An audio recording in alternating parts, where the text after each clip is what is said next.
Yes, at dahil hapon na nga, perfect time para alamin kung totoo nga ba ang mga kababalaghan. Kasama natin ngayon ang kilalang paranormal expert, Kuya Efren Tuluan. Magandang hapon. Iba tong vibe, Bridget. Parang may energy na off. Pet man doon sa kinabot. Nararamdaman nyo to? Bigat ng hangin, no? Parang may batang tumatakbo. Pero walang tunog ng paa. Awit yun, tol.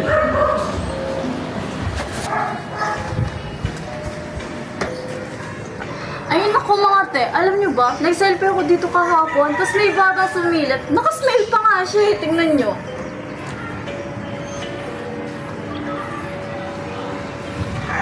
Hindi naman ako marunong mag-edit neto. Patingin, princess. Ako, tigilan mo ako, princess. Kinikilabutan ako sa'yo. Kasi kahapon, may narinig akong tumatawa. Baka sa paglingin ko ng tao. Oh my God, man. Like, seriously? Why are we here? Dapat nasa mall tayo, di ba? Hindi sa rooftop ng horror movie. Nakaka-stress yan, man. Guys, may naririnig ba kayo? Parang may naglalakad dun sa likod ng water tank. Tignan nyo. Di ba wala namang bata rito? Di ko sure pero may naririnig ako. Naku, nung kabataan ko, may ganyan din kami na rooftop. May nagpaparamdam pagpatak ng mga stress.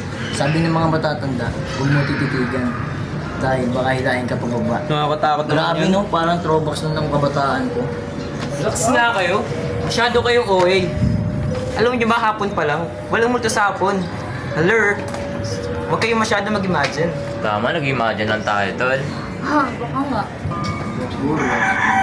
Pero nakakatakot pa din.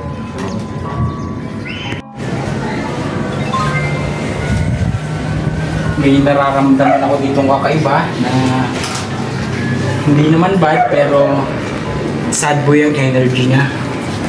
Ayun, oh, may gumalaw. Saan? Ay Lord, wag naman! May lakad pa ako mamaya! Diyos ko, day! Wag naman! Like, may tumawa, legit yun. Hindi, echo yun. Oh my G. Parang ghosty vibes to. May narinig ba kayo sa likod? Saan? May kumakaluskus. Okay, ako kakausap.